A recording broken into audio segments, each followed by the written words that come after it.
네, 반갑습니다. 마르스 김동석의 리얼 주식입니다. 오늘 마르스 김동석의 리얼 주식은 자사주 엄청나게 쓸어담는 이 기업 2월 세계 1위 됩니다. 지금 최저점에서 자사주를 열심히 쓸어담고 있는 기업이 있습니다. 보통 자사주를 산다는 뜻은 자기가 봐도 자기 회사가 제일 싸다고 느껴질 때 쓸어담겠죠. 근데 여기서 실적까지 2배, 3배 이상 흑자 전환이 된다면 기대감이 크다라고 보고 있으니까 오늘 영상 끝까지 보시고 종목 알아가시길 바라겠습니다. 그 이전에 최근에 좀 이슈가 되고 있죠. 테슬라 관련된 산업이랑 관련주까지 저희가 정리한 자료집을 무료로 나눠드리고 있습니다. 이 자료집 받고 싶다 하시면 영상 끝까지 보시고 무료로 받아가셔라 말씀드리겠습니다. 그럼 오늘 영상 바로 시작하겠습니다. 일단 자사주를 그럼 누가 매입하고 있냐? 이게 상당히 중요하겠죠. 그 기업이 어디냐면은 바로 인텔리안 테크라는 기업입니다. 정말 좀 생소하거나 좀 처음 듣는 분들도 있을 겁니다. 인텔리안 테크는 강승구 부사장을 비롯해서 주요 임원 10명이 자사주를 한 2,506주 정도를 매입을 했습니다. 금액으로 따지면 크진 않아요. 한 1억 5천 정도라고 보시면 될 것 같고요. 근데 사실 한 명 한 명이 사가지고 솔직히 자기네 회사 주식을 2천만 원 가까이 산다는 게 쉽지는 않죠. 왜냐면은 삼성전자의 사장이나 부사장이 삼성전자 주식을 사는 거랑은 정말 부담 자체가 다를 테니까요. 경영진의 책임 의지와 지상위성통신 시장으로의 전략적 확장에 대한 자신감을 나타낸 것으로 해석합니다. 야, 우리 이제 성장할 거고 이제 대박 날 거야 라는 거에 대한 자신감이 지금 주요 임원으로부터 나왔다라고 얘기를 하는 거죠. 실제 이 인텔리안 테크 50억 규모 자사주 취득 신탁 계약도 체결이 됐습니다. 그러니까 실제로 지금 자사주를 열심히 지금 사모으고 있는 거를 확인할 수가 있는 상태라는 거죠. 그럼 인텔리안 테크가 자사주를 사모으는 이유가 뭔지 하나하나 확인해 보겠습니다. 우주항공의 새로운 시작이다라고 좀 말씀을 드립니다. 이게 뭔 소리냐라고 한다면 2025년부터 2024년도랑 달라지는 거예요. 가장 크게 달라지는 거고요. 하나하나 보겠습니다. 바로 트럼프의 우주항공이라고 볼 수 있을 것 같아요. 사실 우주항공이 언제 성장하기 시작했냐라고 한다면 지난 임기였던 2017년 처음으로 인류의 달 착륙을 목표로 하는 아르테미스 프로젝트를 시작했죠. 사실 그때 시작으로 해서 우주항공 기업들이 조금 제대로 움직이는 계기가 됐다라고 볼 수가 있습니다. 왜냐한다면은 그동안은 우주에서 뭔가를 한다든가 또는 우주에 투자한다든가 이런 만한 뭔가 이 구체적인 목표가 없었습니다. 근데 그 당시 2017년도에 트럼프가 다시 우리 달에 가보자라고 하면서 우주항공 기업들이 투자하고 성장하는 모습을 보여줬다라는 거죠. 근데 그 이후에 이 바이든 대통령 임기까지 당초 일정보다 임무가 몇 년이나 지연된 상태로 프로젝트 지연과 기술적 문제를 둘러싼 조사가 진행 중입니다. 어느 정권 때? 바이든 정권 때. 지금 다시 트럼프 정권으로 넘어왔죠. 그러면 지금까지 지연되고 미뤄지던 게 아마 다시 한번 적극적으로 추진될 가능성이 매우 높다라는 거죠. 왜 그러냐? 일단 지금 트럼프의 길을 따라가고 있는 일론 머스크가 최근에 무슨 얘기를 했느냐? 2025년도 초에 우리는 화성으로 곧장 갈 것이다라고 하면서 달이 아니라 화성까지 언급을 했습니다. 그래서 어쨌든 우리는 지금 우주로 달려나가겠다라는 의지를 올해 초에 발표를 했다라는 거죠. 그리고 실제 이 도널드 트럼프는 이 나사의 수장으로 제러드 아이작먼이라는 이 억만장자의 기업가를 임명을 했습니다. 이 사람이 뭐 하는 사람이냐라고 한다면 이런 말을 했습니다. 아이작먼은 스페이스 X와 함께 2번의 상업 우주 비행 경험을 한 사람입니다. 그래서 이 경험을 통해서 무슨 얘기를 했느냐? 정부 우주 프로그램에 막대한 금액이 소요된다고 공개적으로 비판했습니다. 그럼 이거는 나쁜 거 아닌가요? 나쁜 얘기한 거 아닙니까? 라고 하는데 그게 아닙니다. 이 얘기는 뭐냐면은 민간 기업들이 참가해서 민간 기술력으로 우주에 진출해야 되는 거 아니냐라는 앞으로의 길을 설명한 거죠. 그래서 이제는 정부에 들어가는 또는 정부에 납품하는 또는 정부와 함께하는 기업이 아니라 민간 우주 기업이 성장하는 시대가 왔다라는 거예요. 이제 민간 우주 기업들이 모여서 정부랑 같이 성장하는 시기가 왔다라고 얘기할 수가 있다라는 거죠. 왜냐하면 뭘 타고? 스페이스X를 타고 우주 비행을 가보고 하는 겁니다. 아 이거 뭐야? 정부가 할 필요 없겠는데? 내가 굳이 정부의 우주인이 될 필요 있는 게 아니라 그냥 민간 스페이스X만 타도 우주인 될 수 있겠는걸? 이걸 실제로 체감한 사람이죠. 그리고 실제 일론 머스크뿐만이 아니라 도널드 트럼프 미국 대통령이 취임사에서 무슨 말을 했습니까? 미국 우주 비행사를 화성에 보내 성조기를 꽂는다는 우리의 명백한 운명을 추진하겠다라고 공식화했습니다. 그래서 어쨌든 간에 달을 보내든 화성을 보내든 트럼프가 미국인을 우주로 보내겠다라고 얘기를 한 거죠. 그러다 보니까 아까 2017년도에 추진되었던 아르테미스 프로젝트가 다시 한번 2025년도부터 적극적인 추진이 될 확률이 높다라고 보고 있는 거죠. 근데 어딜 중심으로? 민간 기업들 중심으로. 실제 미국 국방고등 연구계획국 달파라고 하죠. 예산을 봤을 때 23년 대비 24년 예상 증가율이 가장 높은 거는 우주항공입니다. 여러분들 아셔야 될 거는 왜 우주항공이 늘었나요? 아니 아까 전에 실제 바이든은 좀 미룬다 하지 않았습니까? 그러니까 아르테미스 자체는 미룰 수 있겠지만 우주항공 투자를 미룰 수는 없다라는 거예요. 왜 미룰 수 없습니까? 중국과의 우주 패권 경쟁을 준비하기 위해 미국이 우주항공에 대한 투자를 늘렸다고 볼 수 있는 거죠. 아니 중국이 지금 뭐 하는데 갑자기 견제를 하고 중국이 넘어올까 걱정하는 겁니까? 라고 물어볼 수 있습니다. 네, 여러분들이 아시겠지만 최근에 실제 미국에서는 스페이스X가 있고 스타링크가 있다면 중국에도 제2의 스타링크가 있죠. 그래서 중국이 현재 우주 진출을 가속화하고 있습니다. 미국이 가장 걱정하는 건 뭐겠습니까? 미국이 걱정하는 건 과거에 우리가 흔히 알고 있는 냉전 체제 시절에 있었던 스푸트니크 사태. 러시아가 위성을 먼저 쏘면서 러시아가 미국보다 기술력이 좋다라는 걸 대내 전체적으로 공표했던 사건이 있습니다. 그때 미국이 위기감을 느꼈고 그 당시에 나사를 만들었고 그러면서 우주 진출, 우주 개발 투자를 정말 적극적으로 추진했거든요. 근데 그런 일이 다시는 일어나지 않았으면 좋겠는 겁니다. 우리가 누구한테 기술력으로 지고 있다? 또 누가 올라오는데 그 기술력에 대한 성장 속도를 우리가 못 따라잡는다? 또는 누가 먼저 가기 전에 우리가 먼저 가야 된다라는 압박감이라든가 거기에 대한 지금 긴장감이 항상 있는 상태입니다. 그러다 보니까 중국이 뭔가 조금이라도 해보려고 올라오면은 그것보다 두 발짝 세 발짝은 더 나가 있어야 되는 데가 미국이라는 거죠. 최근에 중국을 뭘 하고 있죠? 중국이 저궤도 위성 운반을 위한 전용 로켓인 창정 8A 발사에 성공을 했습니다. 그래서 스타링크가 주도하는 저궤도 위상 시정에 도전장을 내민 것이다 라고 보시면 될 것 같습니다. 그래서 중국도 이제는 저궤도 위성을 진출하겠다. 이제 위성 인터넷을 진행하겠습니다 한 거죠.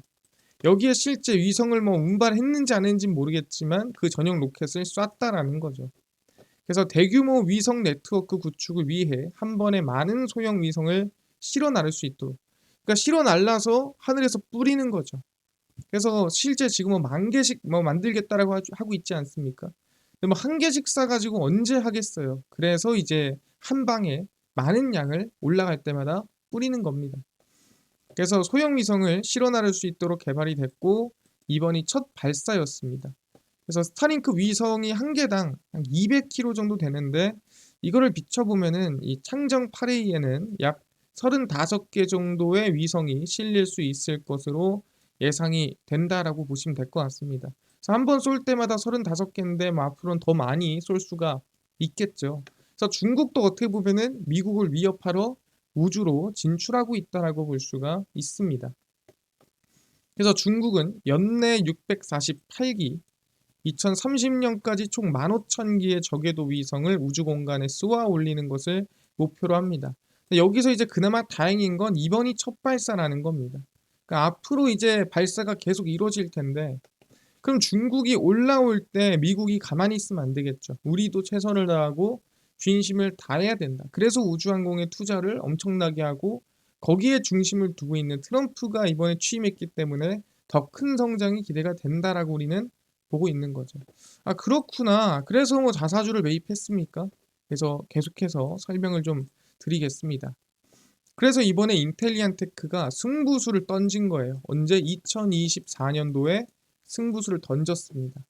2024년도의 실적을 보면은 분기 평균 매출에도 분기 매출들이 못 미쳤고요. 그러니까 안 좋았죠. 영업 손실이나 순손실이 정말 많이 났습니다. 그러니까 적자였어요. 2024년도에. 왜 너네가 적자가 나고 힘들었니? 이게 중요한 거 아니겠습니까?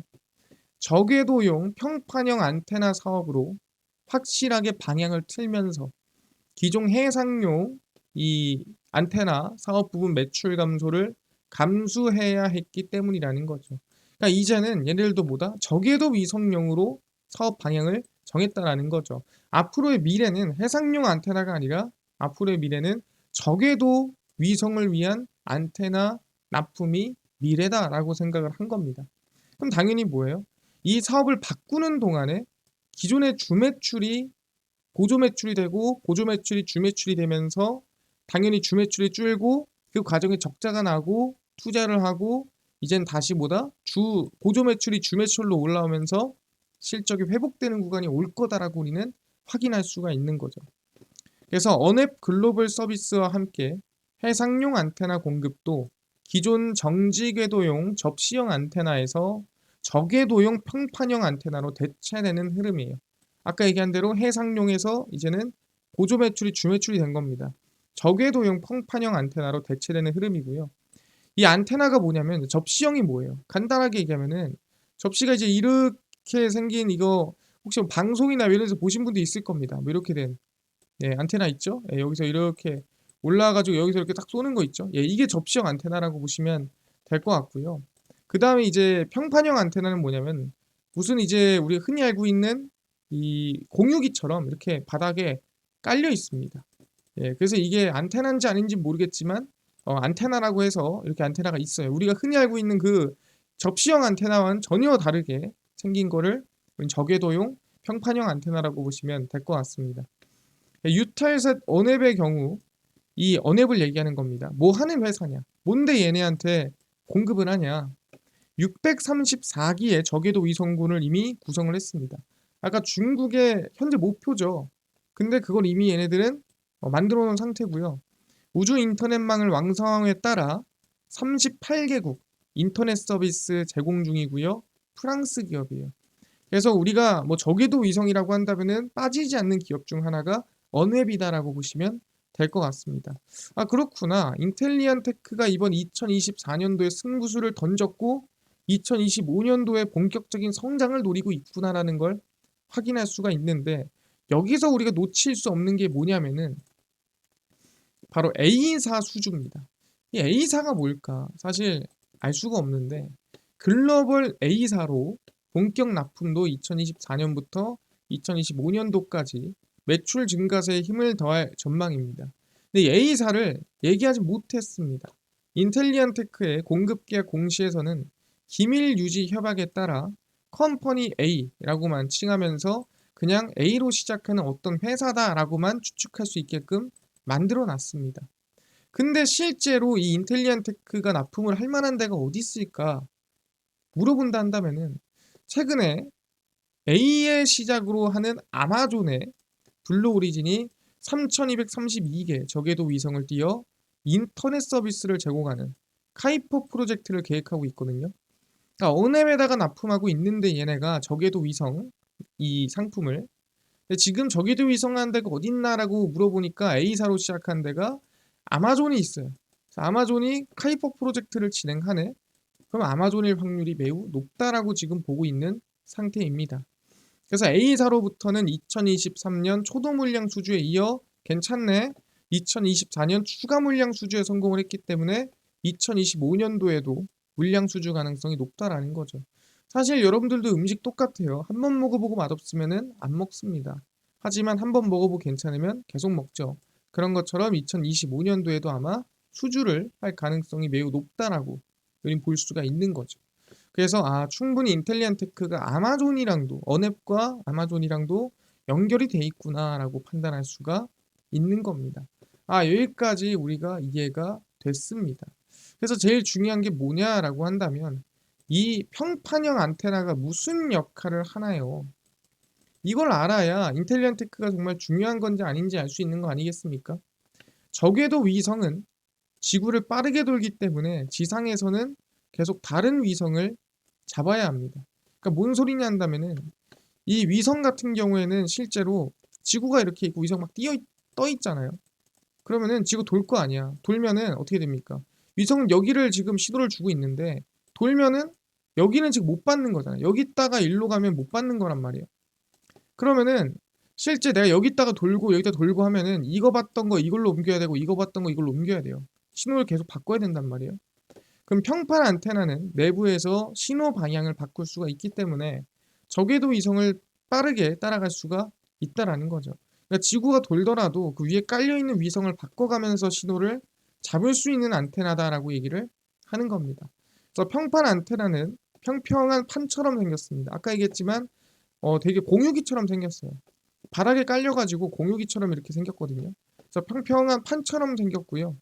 그래서 자동차나 선박, 항공기, 드론에 장착하기 좋습니다. 왜냐면 사실 티가 안 나요. 무슨 누가 보면은 그냥 이 들고 다니는 에어컨 정도로 볼 수 있을 것 같아요. 되게 얇거든요. 한 요 정도로 돼 있습니다. 그래서 누가 보면 이거는 에어컨을 지금 달고 다니는구나 정도로 그냥 정말 이 휴대용 에어컨이구나라고 할 정도로 작고 그다음에 평평하다라고 볼 수가 있거든요. 그래서 평판 안테나는 저궤도 위성과 통신할 때 위성을 따라가는 능력, 설치의 편의성, 이동성 때문에 매우 중요한 기술이라고 얘기를 하고 있습니다. 그래서 지금 인텔리안 테크가 아마 수주를 받고 있는 거라 보시면 될 것 같고요. 제일 중요한 건 뭡니까? 그래서 2024년을 희생해가지고 2025년도에 얼마나 성과를 낼 수 있겠니? 또 이게 중요한 거 아니겠습니까? 그냥 희생했다가 망해버리면 끝나는 거잖아요. 그래서 확인을 해보니까 인텔리안 테크입니다. 실적 추이고요. 그러니까 2024년도에 이 영업이익을 보면은 거의 뭐 적자 랠리를 때렸다고 볼 정도로 정말 좋지 않았죠. 근데 언제 2025년 1, 2, 3, 4분기를 보시면은 매출액 같은 경우에도 평균 매출 대비 정말 큰 폭으로 성장하는 걸 확인할 수가 있고요. 마찬가지로 영업이익 기준으로 본다 하더라도 작년에 사업에 들어가는 비용들 다 털어냈기 때문에 25년 1분기에 적자 줄이고요. 그리고 이 2분기부터 흑자 랠리가 이어지는 걸 확인할 수가 있습니다. 그래서 충분히 인텔리안 테크 같은 경우에는 2024년도 대비 2025년도에 매출액 같은 경우에도 거의 50% 가까이 증가를 하고요. 그 다음에 영업이익 같은 경우에는 뭐 사실 그 이상으로 성장하는 걸 확인할 수가 있기 때문에 우리는 긍정적으로 볼 수 있다라고 생각을 합니다. 지금 유독 자사주 매입이 들어오고 저가기 때문에 관심을 가질 만한 시기이지 않을까 생각을 합니다. 그래서 보시면은 최근에 언제 여기서 이제 자사주 매입이 들어온 겁니다. 이 구간에서. 이 구간에서 들어왔기 때문에 사실 정말 주가가 저가라 볼 수 있겠죠. 말씀드렸지만 원래 여기 있었거든요. 근데 24년도에 적자 랠리를 때리면서 주가가 급락을 한 겁니다. 왜? 이때 사업 체제 전환이 있었고 그 사업 체제 전환이 성과를 내는 시기가 2025년도인 거고 그게 지금 구간이다라고 여러분들이 생각하시면 될 것 같아요. 그러니까 이유 있는 적자였다. 그래서 지금 상당히 긍정적으로 볼 수 있는 구간이다. 말씀을 드리겠습니다. 여기까지 이해가 됐습니다. 우리가 인텔리안 테크가 충분히 체제 전환이 이루어졌고 그 다음에 우주항공에 대한 기대감, 실적 전환 관심을 가지고 보시면 좋을 것 같다 말씀드리겠습니다. 여기까지 이해가 됐고요. 트럼프가 그럼 밀어주겠네. 거기에 더불어서 당연히 저궤도 위성 같이 하는 기업이 어디죠? 일론 머스크 하는 기업들이죠. 테슬라 관련 산업 관련주까지 총정리한 자료집을 아까 100% 무료로 나눠준다고 했는데 혹시 이건 어디서 받을 수 있나요? 또는 당일 급등이 예상되는 단타 종목을 매일 무료로 좀 나눠주시고 장 시작 전에 급등이 예상되는 뉴스라든가 시황을 무료로 좀 나눠주시고 테마주라든가 매매법 강의를 무료로 나눠주세요 하시는 분들이 있어서 김동석 대표가 100% 무료로 나눠드리고 있습니다. 바로 김동석의 리얼 주식 연구소라는 100% 무료 어플에서 나눠드리고 있고요. 이 어플은 내가 아이폰을 씁니다. 앱스토어에서 무료로 설치 가능하고, 갤럭시를 씁니다. 구글 플레이, 플레이 스토어에서 무료로 설치 가능합니다. 설치하고 나면은 혹시 전화번호 같은 거 적어야 되나요? 아무것도 개인정보 적을 데도 없고요. 적을 필요도 없어요. 아무것도 필요 없습니다. 자, 앱스토어, 구글 플레이, 플레이 스토어 접속을 하신 다음에 뭐라 검색하냐? 김동석의 리얼 주식 연구소라 검색하시면 이렇게 어플이 뜨게 됩니다.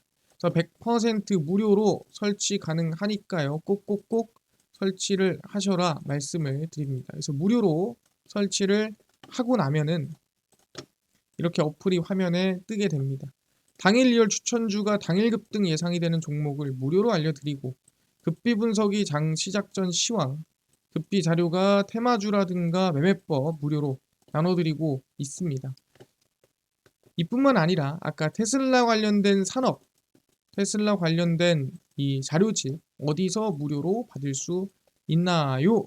리얼 추천주 누르시고요. 들어가시면은 저희가 여기 트럼프 대선 일론 머스크 관련 기업 총정리해서 무료로 올려놨습니다. 그래서 누르고 들어가시면은 맨 밑에 테슬라 전기차 자율주행 총정리, AI 반도체 로봇 자율주행 총정리 저희가 무료로 나눠드리니까 믿져야 본전입니다. 무료로 꼭 받아가셔라 말씀드리고, 뿐만 아니라 리얼 추천주에서는 2월 13일, 10일, 11일, 10일, 7일, 6일 추천주도 매일매일 무료로 나눠드리고, 급비 분석은 장 시작 전 시황입니다. 해외 증시부터 국내 이슈까지 저희가 장전에 전부 무료로 다 정리를 해드리고요. 급비 자료는 당일 있었던 이슈 관련주 다 무료로 정리를 해드립니다. 그래서 장마감하고 올려드립니다.